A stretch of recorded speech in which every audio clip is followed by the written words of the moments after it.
And finally, we have your use. I was at a plant amnesty event when a fellow who sang soul music sang a song that kind of went, you know, I have Betty and I have Georgia, but I don't have you. And then he changed the song to be horticultural and had people call out names from the audience. So people would say, I have an Acer macrophylla and I have a big leaf maple, but I don't have you. And somebody called out Taxus baccata, and then I do have you. It was a fun evening. What can I say? Yews come in all sorts. They're tough as nails. Around here, they're choice. Back east, they're considered tacky because there's so many of them.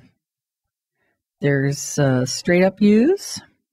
Grow very slowly, very green, very well behaved.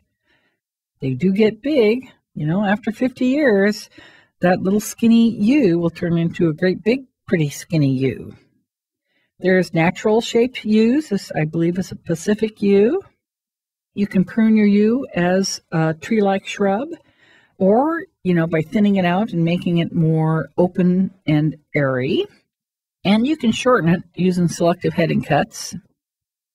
And then you have some low yews that you can use the grab and snip technique on, like a mounding habit shrub, using those old grab and snip selective heading cuts, reduction cuts, just to keep the size controlled, should you desire.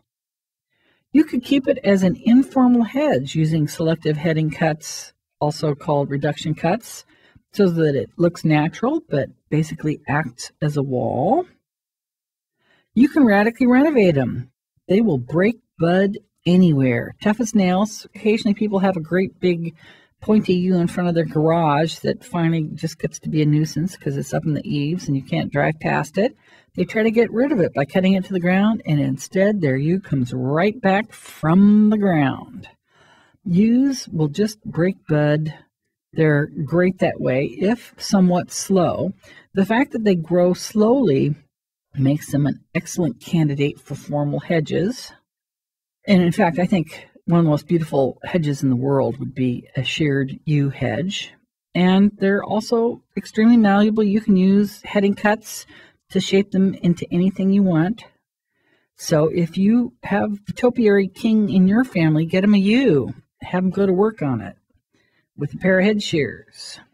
And you can get some pretty wild and crazy stuff like this, or something just as elegant and as beautiful as this. So that's it for the easy plants to prune. If you have any questions or concerns about pruning, you want to go to the Plant Amnesty website, plantamnesty.org. Maybe you want to become a member, and then you'll have access to the secret library that contain all the pruning secrets in the world, and join other people who are annoyed by bad pruning. It's a wonderful organization. I encourage you to join and find out all the answers to your questions. Thank you.